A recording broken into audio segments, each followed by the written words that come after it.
simulators. I don't really like them. They're grindy, boring, and they're only there to take your money. Simulators played Roblox for a long time, and it came to a point where you could literally get a word out of a random word generator, and that would be a simulator. But there were some hidden gems like Beast Swarm, but there was one that became immensely popular, and that was Pet Simulator. I don't really like Pet Simulator that much, but I still played it a ton. I think the original Pet Simulator is one of the better simulators, but not on par with something like Bee Swarm. You move so slowly, the models don't look very nice, and it's very clunky with things like the UI. So playing it now is just very boring. The game was a breakout success, and they decided to make a second game, Pet Simulator 2, and I do not like this one as well. It's extremely boring, it's a straight up downgrade of the original, the design is still a little better, but it's still missing a ton, and the thing that killed the game was the fact that updates were so slow. The game ended up only having around 6 worlds in total, which is way smaller than what the first game launched with. I dislike this one a ton, and it's inferior to the first game in my opinion.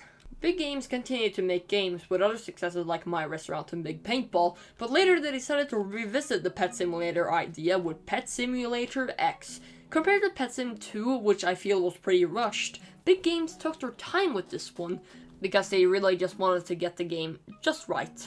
So, after a countdown and some teasers, the game finally released.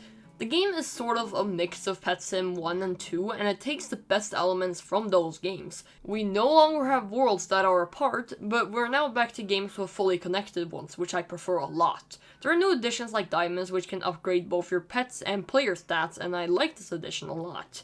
There are also many features like this in the game. But let's just get this right out of the way.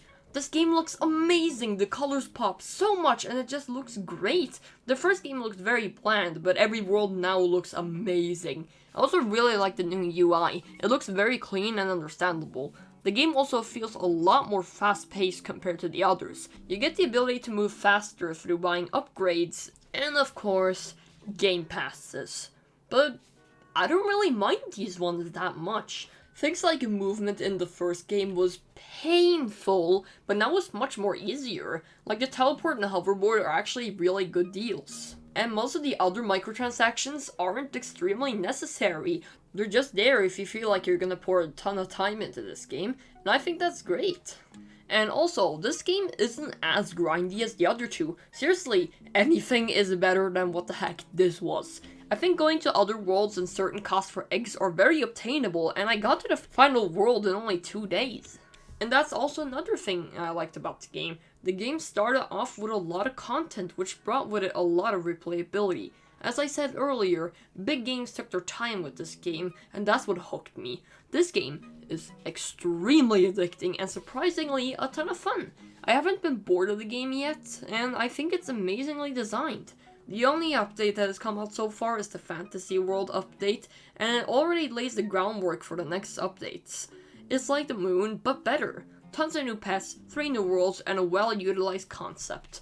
I love Pet Simulator X. It's one of my favorite simulator games, and I think the game will stay popular if it holds its momentum. And with this player count, I don't think updates is gonna slow down anytime soon. So thanks for watching, subscribe, follow my Twitter, and I'll see you next time.